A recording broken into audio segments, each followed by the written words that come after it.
आज पढ़ेंगे जैन धर्म का जो वास्तविक संस्थापक है महावीर स्वामी, उसका जीवन परिचय समझने का काम करेंगे। ठीक है, अब कहोगे ये तो आसान बात है, सिर्फ हम लोग जो है इसमें देखेंगे जन्म कब हुआ, कैसे हुआ, माँ का नाम क्या था, इसका पूरा इंट्रोडक्शन जो है हम सिर्फ याद रख लिए हो गया। लेकिन विशेष बात यह है कि जो जैन धर्म का संस्थापक, वास्तविक संस्थापक महावीर स्वामी हुआ, ठीक है, उसी तरह से जब आगे क्लास में हम लोग बौद्ध धर्म पढ़ेंगे तो बौद्ध धर्म का जो गौतम बुद्ध संस्थापक है, गौतम बुद्ध और महावीर स्वामी के बीच इतना समानता पाया जाता है तो एग्जाम में जो है विद्यार्थी कंफ्यूज कर जाता है। ऐसा रियल में है। जहाँ इसके पिताजी का नाम सिद्धार्थ है वहीं पर उसके बचपन का नाम सिद्धार्थ हो जाएगा। इसकी पत्नी का नाम यशोदा है और गौतम बुद्ध के पत्नी का नाम यशोधरा हो जाएगा। तो बहुत समानता है दोनों में, इसलिए विशेष ध्यान देना पड़ेगा। और यही वजह है कि विद्यार्थी जब इसमें कंफ्यूज करता है महावीर स्वामी और गौतम बुद्ध में, ठीक है, जीवन परिचय से संबंधित जो भी क्वेश्चन दिया जाता है इसमें जब कंफ्यूज करता है, इसलिए एग्जामिनर जो है बार बार इससे क्वेश्चन पूछा जाता है। बहुत इंपॉर्टेंट टॉपिक है। तो चलो यहाँ पर महावीर स्वामी से संबंधित जो है जीवन परिचय को समझते हैं। महावीर स्वामी का जन्म जो है 540 ईस्वी पूर्व में हुआ था। कहाँ पर हुआ था? कुंडग्राम में। कहाँ पर हुआ था? कुंडग्राम में। कुंडग्राम जो है ना वैशाली जिला में पड़ता है, जो वर्तमान में मुजफ्फरपुर उसका नाम हो गया है। ठीक है, वर्तमान मुजफ्फरपुर जिला, ठीक है, और बिहार में। जैसा कि हम बताए थे कि जैन धर्म का संस्थापक की अगर बात करें महावीर स्वामी, और साथ ही साथ अगर बौद्ध धर्म का भी संस्थापक का बात करें, कौन है? गौतम बुद्ध। दोनों का जन्म जो है बिहार में ही हुआ था। ठीक है, इसका हम चर्चा करे थे। तो याद रखना कि इसके जन्म के बारे में चीज़ों को सीखे। महावीर स्वामी का जन्म जो है 540 ईस्वी पूर्व, ठीक है, कुंडग्राम वैशाली जिला के बिहार में हुआ था। ठीक है, यहाँ तक सीखिए। उसके बाद अब जो इसका वास्तविक नाम, तो इसका वास्तविक नाम ना वर्धमान था। तो याद रखना चीज़ों को, या फिर क्वेश्चन उल्टा करके पूछ देगा, या सिंपली पूछेगा कि महावीर स्वामी का वास्तविक नाम क्या है, मूल नाम क्या है, तो वर्धमान है। या फिर पूछ ले इसके बचपन का नाम क्या है, तो वर्धमान है। यानी कि आरंभिक रूप से इसका नाम वर्धमान रखा गया, जैसे इसको ज्ञान का प्राप्ति हुआ यह महावीर कहला गए। ठीक है, तो इसको समझ गए होगे। तो वास्तविक नाम क्या हो गया? वर्धमान। या इसको क्वेश्चन घुमा के पूछ ले, बचपन का नाम पूछे तो वर्धमान, और वास्तविक नाम पूछे तो फिर क्या होगा? वर्धमान। तो बाद में जब ज्ञान का प्राप्ति होता है अर्थात कैवल्य का प्राप्ति होता है, तब वर्धमान से क्या हो जाता है? महावीर स्वामी। ठीक है, तब आगे बढ़ते हैं। इनके पिता कौन थे? पिता का नाम था सिद्धार्थ। क्या था? सिद्धार्थ। इनके पिताजी का नाम सिद्धार्थ हो गया। सिद्धार्थ कौन थे? सिद्धार्थ जो है वज्जी संघ का, ठीक है, ज्ञात्री कुल का राजा था। ठीक है, उसके बाद माता की बात करते तो माता इनका था त्रिशला। क्या था? माता का नाम क्या था? त्रिशला। और त्रिशला कौन थी? त्रिशला जो है लिच्छवी शासक जो चेटक था, चेटक की बहन थी। ठीक है, तो याद रखना माता कौन थी? त्रिशला। त्रिशला कौन थी? लिच्छवी का जो शासक था चेटक, उसी का बहन था। ठीक है, उसके बाद आगे बढ़ते हैं, पत्नी की बात करते हैं। पत्नी का नाम यशोदा है। तो याद रखना चीज़ों को, यहाँ पर महावीर स्वामी नाम बड़ा है, वहाँ पर है गौतम बुद्ध। ठीक है, तो महावीर स्वामी रहेगा तो यशोदा बोलना है। ठीक है, वहाँ पर हो जाएगा यशोधरा। ठीक है, तो इनकी पत्नी का नाम हो गया यशोदा। क्या हो गया? यशोदा। अब यशोदा कौन थी? तो कुंडीय गोत्र की राजकुमारी थी। ठीक है, तो यहाँ तक सीख गए।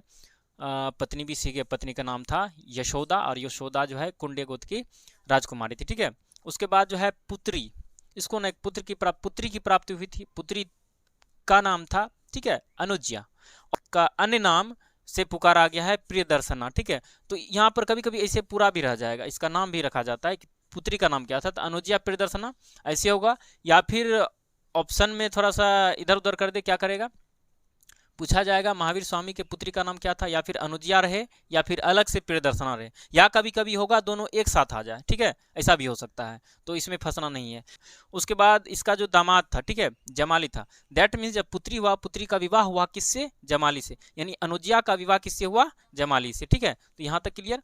अब अगर भाषा की बात करें तो इनका भाषा, महावीर स्वामी का भाषा था संस्कृत। ठीक है, उसके बाद इन्होंने गृह त्याग ना 30 वर्ष की आयु में किया था, और ऐसे गृह त्याग नहीं किया बल्कि अपना बड़ा भाई था नंदीवर्धन, उसी से आज्ञा लेकर किया। पहले पूछा कि हम गृह त्याग करें, तो जैसे कि परंपरा था कि इसका जो 23वां, तो 24वां तीर्थंकर हुआ, जो 23वां तीर्थंकर था पार्श्वनाथ, उन्होंने भी 30 वर्ष में गृह त्याग किया था।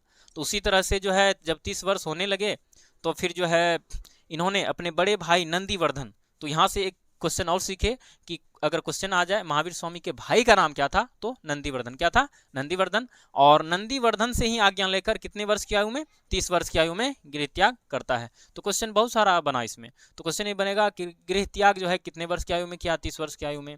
किनसे आज्ञा लेकर किया? नंदीवर्धन से। या भी क्वेश्चन आ जाए कि महावीर स्वामी के भाई का नाम क्या था, तो नंदीवर्धन। तो अब आगे बढ़ते हैं। अब आते हैं हम लोग ज्ञान प्राप्ति की तरफ। ज्ञान प्राप्ति को जो है जैन साहित्य में, जैन अनुसूचियां फिर परंपराओं में, ठीक है, जैन धर्म में इसे कैवल्य कहा गया। क्या कहा गया है? कैवल्य। कैवल्य का मतलब हो गया ज्ञान की प्राप्ति, ठीक है। तो ज्ञान की प्राप्ति से जो है 12 वर्ष की तपस्या के बाद, यानी कि 30 वर्ष में गृह त्याग किया, तो 12 वर्ष तपस्या किया और कितना उम्र हो जाता है? 42 वर्ष, ठीक है। तो 42 वर्ष की आयु में जुम्भिक ग्राम, बहुत इंपॉर्टेंट क्वेश्चन है, इंपॉर्टेंट टॉपिक, यहाँ से क्वेश्चन बनेगा। जुम्भिक ग्राम, ठीक है, किस नदी के किनारे? ऋजुपालिका नदी के किनारे, ठीक है। और किस वृक्ष के नीचे? साल वृक्ष के नीचे। क्योंकि उसे भी गौतम बुद्ध को भी ज्ञान का प्राप्ति ना, उसमें भी नदी आएगा, उसमें भी पेड़ आएगा, पीपल वृक्ष है, ठीक है। बोधगया में हुआ था, बोधि वृक्ष के नीचे इसे बोला जाता है, बोधि वृक्ष बाद में नाम पड़ा, पीपल था। इस तरह से जो जो यहाँ पर है इतना ही हमको गौतम बुद्ध में पढ़ना है, इसलिए सारे चीजों को क्लियर रखो। तो ज्ञान प्राप्ति के बारे में चीजों को याद करें। इन्हें जो है 12 वर्ष की कठिन तपस्या के बाद, दैट मीन्स 30 वर्ष की आयु में गृह त्याग किया, तो टोटल हो गया 42 वर्ष। यानी कि ये भी क्वेश्चन दो तरह से पूछा जा सकता है। क्वेश्चन पूछेगा कितने वर्ष की तपस्या के बाद उन्हें ज्ञान की प्राप्ति हुई? 12 वर्ष। या फिर क्वेश्चन पूछेगा कितने वर्ष की अवस्था में उसे ज्ञान का प्राप्ति हुआ, ठीक है, तो 42 वर्ष में, ठीक है। और कहाँ पर हुआ था? जुम्भिक ग्राम में। और नदी की बात करें तो ऋजुपालिका नदी, अगर वृक्ष की बात करें तो साल वृक्ष, ठीक है। इन वृक्ष के नीचे उन्हें ज्ञान का प्राप्ति हुआ था। तब यह जो है महावीर स्वामी जो है जीन कहलाया, और जीन जब कहलाया तो इसे जो है विजेता भी कहा गया। क्यों नहीं? क्योंकि इन्होंने जो है मन वचन और कर्म सभी चीज पर जो है इन्होंने, मन वचन और काया सभी पर इन्होंने विजय हासिल कर लिया था, सभी को कंट्रोल कर लिया था, तो इसलिए इसे विजेता कहा गया। तो विजेता कहा गया यानी कि जीन कहा गया। इसी तरह से इस धर्म का नाम जैन पड़ा। ये सब चीज़ों को सीख चुके हैं। तो यहाँ से ज्ञान प्राप्ति से संबंधित चीज़ों को अच्छे से याद रखो। तो इसमें हम बताए कि महावीर स्वामी को ज्ञान का प्राप्ति जो है 12 वर्ष की कठिन तपस्या के बाद, दैट मीन्स 42 वर्ष में, 30 वर्ष में जब घर छोड़ा तो 42 वर्ष में, ठीक है, जुम्भिक ग्राम में ऋजुपालिका नदी के किनारे साल वृक्ष के नीचे ज्ञान का प्राप्ति हुआ था, अर्थात कैवल्य का प्राप्ति हुआ था, ठीक है। अब आगे बढ़ते हैं। अब है निर्वाण अर्थात मृत्यु। निर्वाण जो है, निर्वाण का मतलब होता है मृत्यु। मृत्यु इसका कब हुआ? तो मृत्यु याद रखना 468, 540, 468 ऐसे करके याद रखना है, ठीक है। आगे जब भी पढ़ाएंगे उसमें भी मैच करके रखना, जन्म और मृत्यु 540, 468, ठीक है। तो 540 हो गया इसका जन्म और 468 में हो गया मृत्यु। 468 ईस्वी पूर्व में जो है 72 वर्ष की आयु में, ठीक है। और पावापुरी में, वर्तमान में जो है राजगीर के आसपास का जो क्षेत्र पड़ता है, ठीक है, राजगीर के समीप पड़ता है पावापुरी, ठीक है। पावापुरी में जल मंदिर है, ठीक है, इसी का महावीर स्वामी का वहां पर समाधि एक तरह से कह सकते हो बना हुआ है, ठीक है। तो इनका मृत्यु 468 ईस्वी पूर्व में 72 वर्ष की आयु में। वहीं पर जब पढ़ेंगे गौतम बुद्ध का मृत्यु 80 वर्ष की उम्र में होता है, ठीक है।